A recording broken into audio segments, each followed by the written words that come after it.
Firenze. Okay, so this is a Andros-Steeding game. It comes in a couple different languages, American and English. Okay. This was actually a pretty fun game. I didn't know a whole lot about it. I kind of saw that maybe it was out of print and going for a lot of money, so I was like, you know what, I'm going to try this. If I don't like it, maybe I can make a profit off of it. Unfortunately, I liked it. It's a little light game. It has a pretty neat mechanic that I've seen before. So what you do is you have these cards that have bricks on it, or things you need in the game to build. This is how you get your components. You don't have to buy them. There's no stock market. But the cards are going to have powers on them, and you're going to take one, but if you take one further down the road that's newer, it's going to cost you some bricks. You have to kind of have that decision to make. And then the colors of the bricks on it will matter, and the power on the cards will matter, and then how much you have to pay for it will matter. So there's kind of like three aspects to that. And you could just wait on the card to come down and be cheaper, but then somebody else may grab it too, but they may not even be building what you're building. So maybe it matters, maybe it doesn't. Maybe you press your luck a little bit, maybe you don't. And then you have the aspect of, unless you're going to cash in your bricks to build something, you have to add every round to it at least one brick, okay?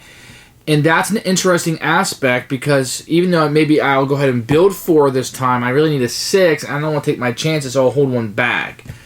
The first couple builds every round is free, and then you have to start giving up bricks to build more bricks onto the buildings that you're going to use to cash in and get victory points. So there's a little bit you want to hold back, but you can't build 2 million a turn. You can't hold 4 of them back, because now that will cost you 5 bricks to build it, or whatever the rate is. So a little bit going on, but to play the game, super easy. I mean, you could explain this game in less than 2-3 minutes, but there's a little bit going on. Now, you're going to play this game 100 times? Probably not, no. But, I mean, what a good little game, and how quickly does this play? I mean, 45 to 90 minutes. With 2 players, you could definitely bust this out in 30 minutes, I felt like. Especially if you know the game. You just, really, really neat. So, and then you have like the little balcony things that cost more, but they have to be built in a certain order. And whoever is done first gets the 5 bonus points. So that's a little bit cool, because you're getting rid of these scrolls that you have. One of those games that has a theme, that it has a story to it. I guess these 2 are hugging and kissing on the front. It has a little bit of theme. You're building these cathedrals, I guess, with balconies sometimes. It has a theme, but really you're just converting these things in, and I don't even think the game explains what's the difference between a purple and a green, and why you have to have a purple building material to build this one and a red building material. It just kind of goes. I like it. Is it worth the price that's going for now? Probably not. If they reprinted this game, would it take the world over? No. It's just one of those like good Euros, but it probably would be forgotten. You have games like this in your collection, likely. Although this is a very solid game that I will be keeping and that I like, I'm probably going to tell you to try this before you buy it, unless my playthrough really just grabs you and pulls you in. But with that said, if you instantly bought this game and you played it, you would likely like it. So it's kind of those push and pulls. Let me put it a different way. How many dry Euros do you have in that are not worker placement? Okay, worker placement, there's just tons of them everywhere. Everybody has them. But, so this is a little bit of a unique mechanic. I mean, it still has that through the ages card mechanic, but then you have the resources on top of it. So it's not just about getting the most powerful card. And it's almost like a self-balancing thing, where like, there's no card out that you need to give up 5 bricks for, I don't think, which is the most expensive. Nor would you have 5 extra bricks, most likely. But you might need the colors on those 5 bricks, because you got a 7 up, let's say purple or something, or blue in the rarer ones, and that's the only one with the blue and purple. And if you don't get it, everything you built will collapse. So you got to make it happen. interesting decision. That's all we can ask for in a game. It says 12 up on it. You probably, I mean, depending on how quickly your kid can pick up games, could probably play this a little bit sooner. I like to manipulate the rules a little bit for my kids. So I'm going to recommend this game. I don't know that it's worth the prices that it's going for. It reminds me of Finca in that way. Nice little game, but probably not worth the prices. But that could just age this video, a reprint or something changes in the pricing. But a good game, and I recommend this game highly. Here are the components for Firenze. You're going to have these scrolls. These are cardboard, real nice and thick. And they're going to come in different colors. And this is what you're going to use to kind of, when you score on the board, to cover one of these up. So wherever you go, you'll use these. So everybody will get a number based on number of players. And that's what you'll have. You're going to have a deck of cards. You won't shuffle them but once per game, and they won't stick in your hand too much. So they're pretty good quality. You're going to have some different artwork on them and a power at the bottom. Which is pretty nice. And this little icon, yeah, may or may not be important. You can usually understand what's going on by the words. And you'll have a stack of these right here. You're going to get these, I guess they're called bricks or building materials. They're going to come in different colors. They're very thick wood and very nice. And they will stack on top of each other very nicely. So those are really good. And the artwork is really neat. You can see this is a very beautiful board with a lot of art on it. I don't know if you can see the gentleman sitting there. It's a very, very beautiful board. The artwork in it is just amazing. You're going to have an end of game chit with 5 victory points, very thick cardboard. And you're going to have a number. Now on the board here you're going to see a number of these, and what they'll do is you'll have a number 1, 2, 3, 4. I'll show you 4. Use Roman numerals for thematic purposes, but so you have a number of these, which you'll pick one, and then you'll place it on the game board. And I'd already kind of set it up here, so there's already a 1 right here. Give you some variability throughout the games that you play, so it'll be set up a little bit differently. And you're going to have like these neutral, they're just blocker scrolls, and you're going to have quite a few in the box, more than you're going to need to play the game, because you can make it a little bit harder if you want. And these just get set out here randomly, roll the dice, whatever you want to choose. They recommend covering up some of the smaller ones so somebody doesn't win by just getting the smaller ones. And you can't build on those, so those are fairly nice. You're going to get a draw bag. It's a little nice big draw bag. I can put my whole hand in there, which is nice. Not a little dinky one, but no markings on it. And it's going to hold all the bricks inside, so you'll be drawing these bricks randomly as you play. You're going to get a player board, which is nice. You're going to be building on top right here. And then you keep your extras that you're not building yet off focus. And you have the building cost right there. So it's pretty handy, honestly, little player aid. So it works very nicely. Those are components. They're fantastic. I don't have any complaints. The cardboard is all thick. The cards are good stock with nice artwork on it. And these stackable bricks and building materials are really nice in different colors. And I can't say enough about the board, how amazing and functional it is. This is a very good functional board game, and still includes wonderful art to look at. I mean, it's just wonderful. You got this guy thinking about which card he wants to take. This guy agonizing over decisions. You got a naked little baby Cupid here, full frontal nudity there, and you got just the city there. And it's a wonderful looking board. So, top A+ for this. As for the rules in Firenze, you're going to have a nice little introduction on the front, and then really beautiful kind of component setup here. I like this kind of 2-page thing. And on the back, you're going to have the end of the game, which is always handy. I like the player aid on the back. I'd rather have a player aid here. But for the back of the rule book, I kind of like having the end of the game, because it might be the only time I refer to it. Okay, so this is how the game ends, and I'm right there. So that's also nice. Plenty of pictures on how to play the game, and this is a good rule book. I really didn't have any problems, especially with a book like this where there's so many mandatory and optional things to do in the game, optional ones.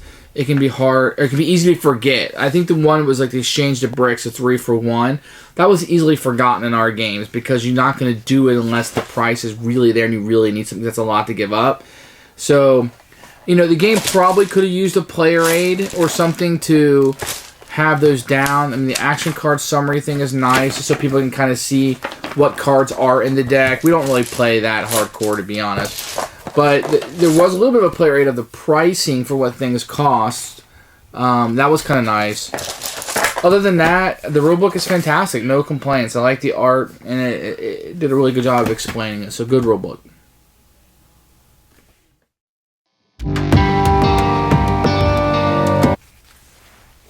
I'm going to go through the gameplay a little bit. Each player can have one of these, which will tell you the phases of the game. And then you'll have one that shows you the actions, the action cards, and how they kind of play. And these are the same size as the other cards, and there's enough for every player to have one of each. That's fairly nice. Let me go through Return of the Game. So what you're going to do is, first thing you're going to do, and this is mandatory, you must take a card. Some of these will be good for you. And like this one, Smokehouse Fire. Let me show it to you. This one says, place 3 bricks from your storehouse into the pouch. The pouch is the bag. So you have to give up 3 bricks when you take this. And the person's card may not be used for that purpose. And you're like, well, why would I take that? It may be the only card you have a chance to take, or it might be you have a card that can neutralize it, or you may just need the bricks that are on top of it. So what you'll do is you'll take a card, and this one is free. This one costs you a brick, 2, 3, 4, and 5. So what you'll do is you'll choose a card based on the power that you want to utilize.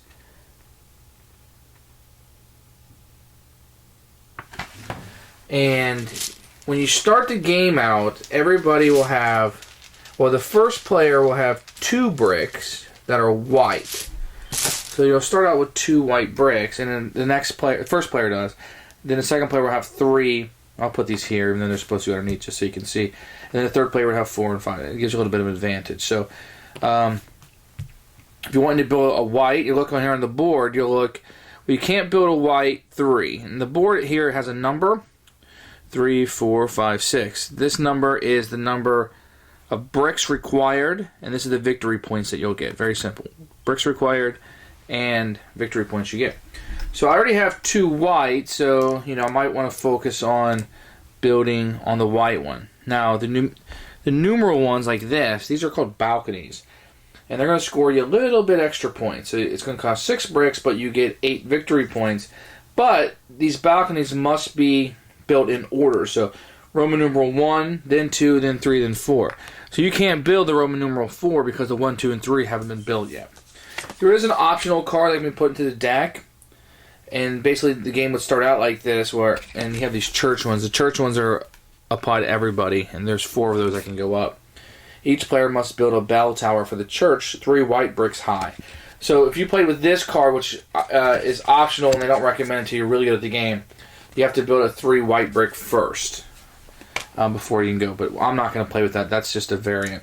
So I have 2 whites, and what I could do is I could take all the bricks on this first card, because it's free, and then I would get this card, and it would say a mason.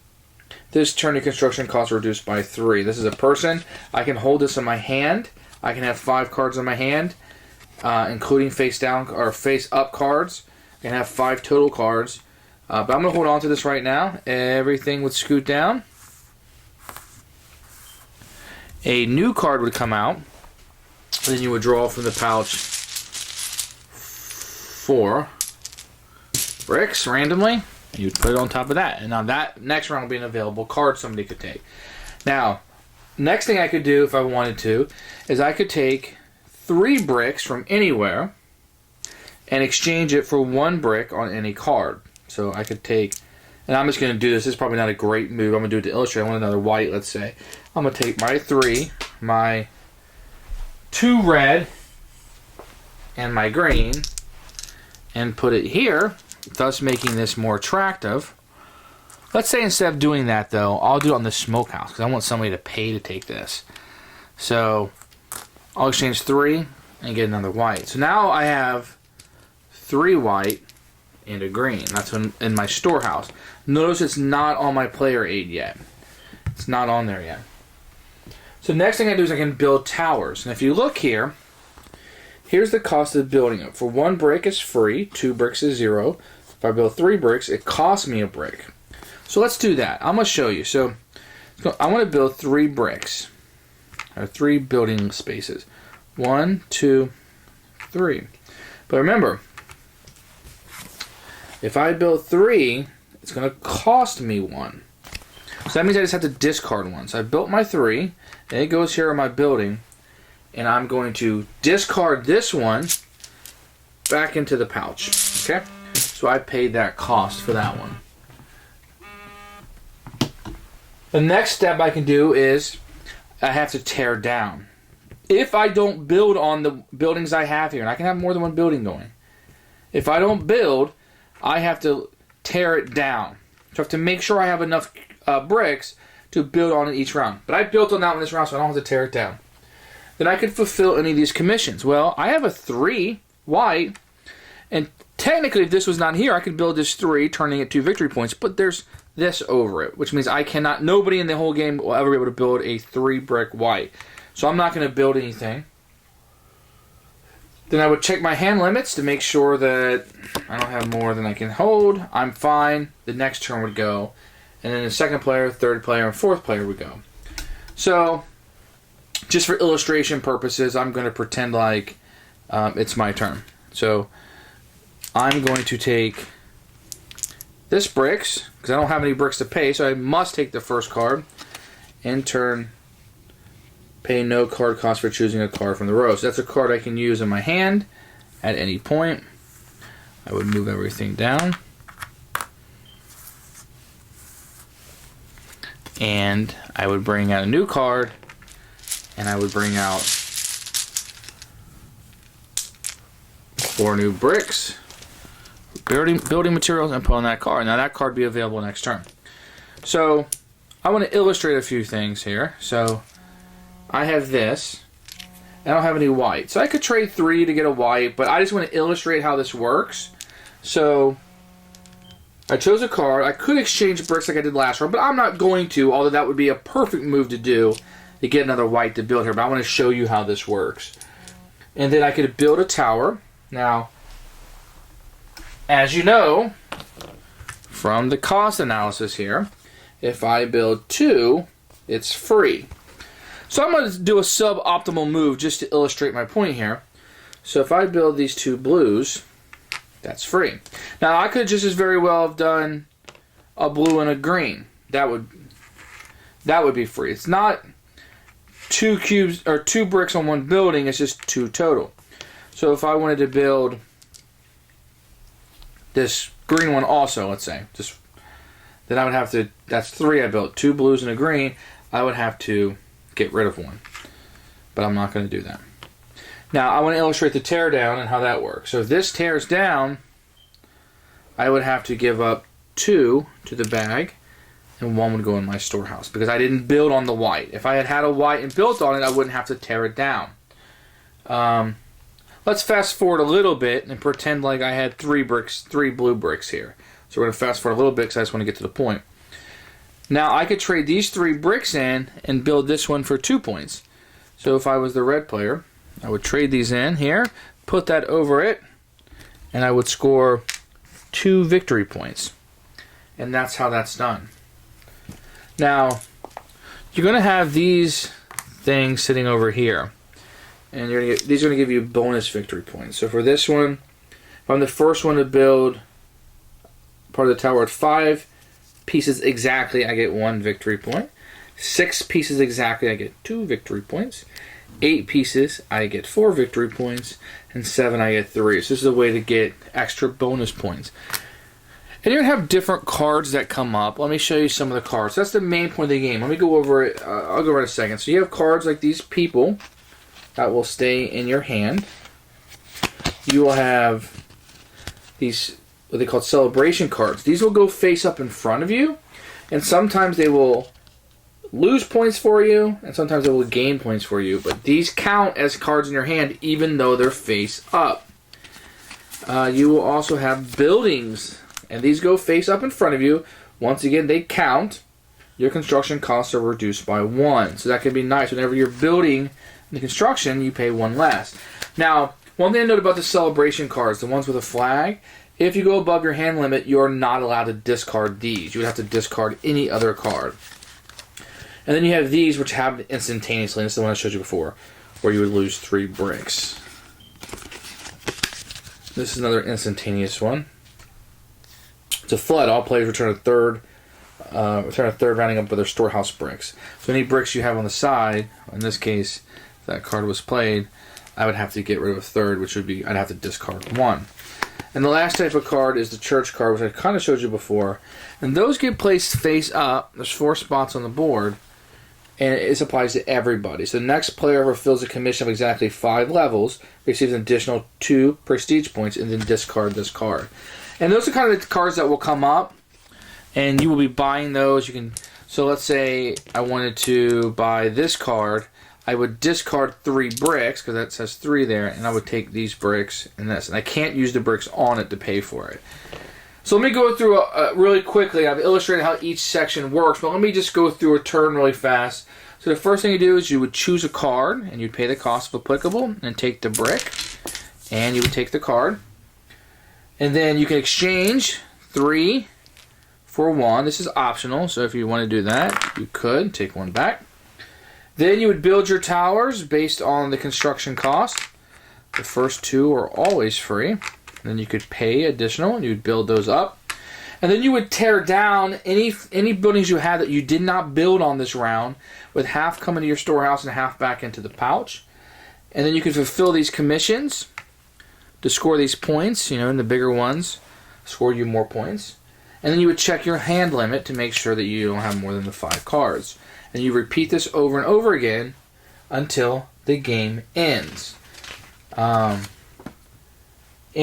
it is a fairly simple game that gives you a lot of different options during the game to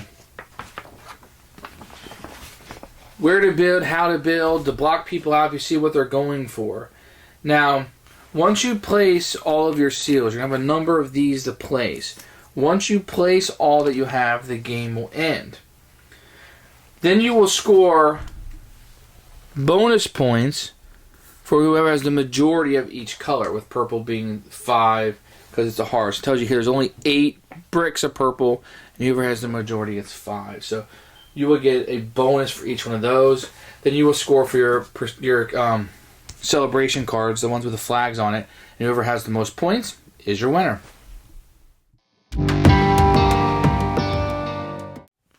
Who should buy this game? Okay, what we're looking at here is people who like drier Euros, maybe this Renaissance era. I think we're in here in the forms of the 12th through 14th century. So if you're into that kind of era, I mean, the artwork on this game is just beautiful. So that's going to attract some people, but I mean, there's no goblins, there's no orcs, there's no space. You're not trading in the Mediterranean, so I know people have a problem with that. Other than that, I mean, you're going to have to like things on the little drier side. Min-maxing what bricks you're getting is pretty good. Other than that, I think it's going to skew a little bit of an older crowd. I don't think you're going to go to a Boy Scout meeting or play this in school and get people all excited about it. This isn't that kind of game. But if you want a quick little thinker, this may be it, but not too much thinking, okay? So it's not going to brain burn you, or it's not a spreadsheet. So there's a lot to pull you in here. If you like these kind of Euro games at all, this is a very solid one to try. And I will highly recommend this. And you know who you are if you don't like it. Watch what I said there. I didn't say you know who you are if you like this. You know who you are if you don't like it. The rest of us, let's try this one out. Firenze is pretty good. I wish it was cheaper. It almost reminds me of one of those games you could get in a bargain basement at one point, but I don't think that's the case anymore. But this is a keeper for me for right now. Firenze.